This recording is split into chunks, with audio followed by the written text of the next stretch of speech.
In this video, I'm going to be reviewing the Callaway Steelhead XR irons and whether or not they're worth picking up. So what I'm going to be covering in this video are my first impressions of the club, how it performed for me, who it's best for, who it's not best for, some pros and cons, and also where the best places to buy. So if you just are looking for the best and cheapest place to buy, I will leave a link down in the description down below. And at the time of this video, that was the cheapest place we could find this club. So you can go ahead and check out the current price if you want to go ahead and do so.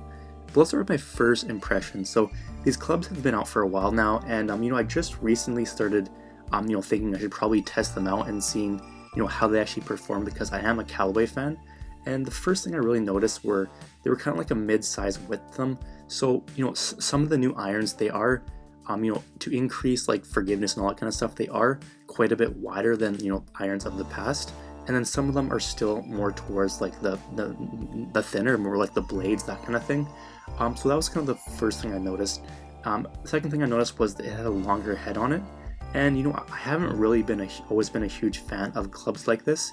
But I haven't tested them yet, and I want to wait to see how they actually perform before I actually rip them off or came to my conclusions or all that kind of stuff.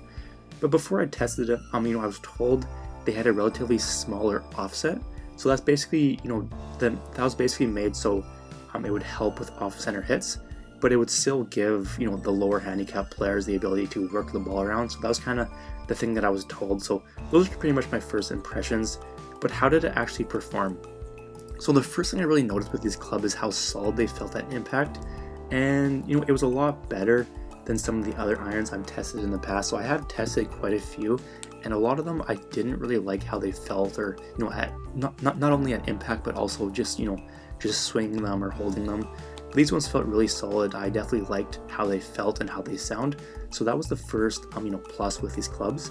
The next thing I noticed was how much longer and more consistent I was with these clubs compared to the M series irons. So the M3, the M4.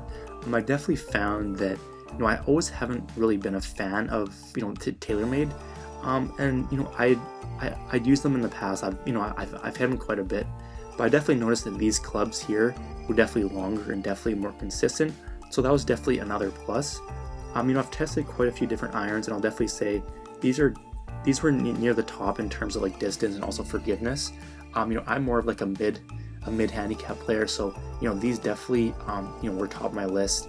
And if you're kind of a mid to high handicapper as well, I think you could definitely benefit from these. But the biggest difference was in the 4 and 5 irons. So I've never really been able to hit my 4 or 5 iron that great, but for whatever reason with these felt a lot better, and I could actually hit these for whatever reason. I'm not exactly sure why. They felt fast and solid. Hitting my 4 and 5 irons, so that was I wasn't really expecting that, but that was a big plus, and I was definitely pleased to see that. But I just want to quickly mention our golf giveaway. So if you want to enter into our monthly golf giveaway, simply follow the instructions below. 1, subscribe to the channel. Alright, and then number 2 is comment giveaway down below. Do both these and you'll be automatically entered into our monthly giveaway. But let's go back to who it's for, who it's not for. So I found that these irons produce a bit more spin than some of the other clubs out there. That's definitely going to benefit someone with a lower swing speed. So if you do have a lower swing speed, these will definitely give you more spin. There'll be more distance, more forgiveness, all that kind of stuff, and they would definitely benefit you. But that being said, I still feel like lower handicaps would also like these irons as well. I would say more than the original XR, they're definitely better. And also the Apex, the CF16s, I definitely like these ones a lot better. I think the lower handicaps as well, you would probably like these Steelhead XRs more as well. But I found them super comfortable to swing, and the distance and also the workability were still there. So the comfortability and distance, that's super important as well. But also for low handicappers, being able to work the ball around, draw the ball, cut the ball, all that kind of stuff, they still gave the ability for that. So I definitely think they benefit from that as well. But let's cover some pros. So I found them super comfortable to swing, and they sounded and felt really solid at impact, which was a huge plus. For me, they're near the top of my list in terms of distance and forgiveness, which was a huge plus as well. And then they still provide the workability a lot of low handicaps would want. So they're pretty much a pretty versatile club, and a mass group of people would actually benefit from, whether you're a low, mid, or high handicapper, whether you have a faster or slower swing speed.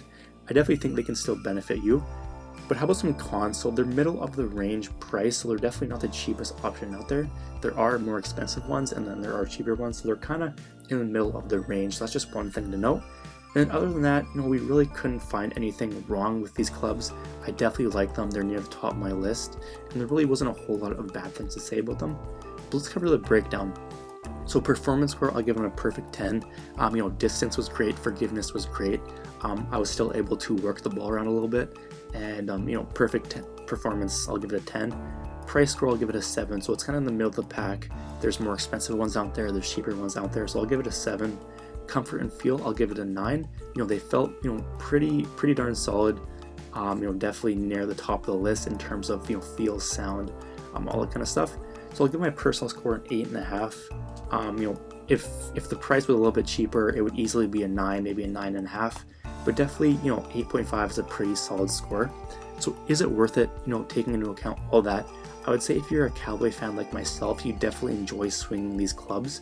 The performance spoke for itself. Performance was awesome. The feel was awesome. It sounded great through impact, and also the forgiveness was there. So I definitely did like and would definitely recommend these clubs. And then the cheapest place I could find this product is in the description down below. So we left a link there. And at the time of this video, that was the cheapest place we could find this club. So you can go ahead and check out the current price if you want to go ahead and do so. But also throw together a bonus for you as well. So if you do decide to get the product, I will give you a free copy of the Consistency Report ebook. It's basically going to show you 7 shortcuts you can use to improve your ball striking and scores overnight. So these are just like 7 things that I learned from either taking lessons, watching videos, studying professionals that really improve my game, and I think they can help your game as well. So simply purchase, send me an email with a screenshot of your receipt, and I'll give you a free copy. Alright, so that's going to be it for this video. Hope you enjoyed. Let me know if you have any questions down below, and we will see you in the next video.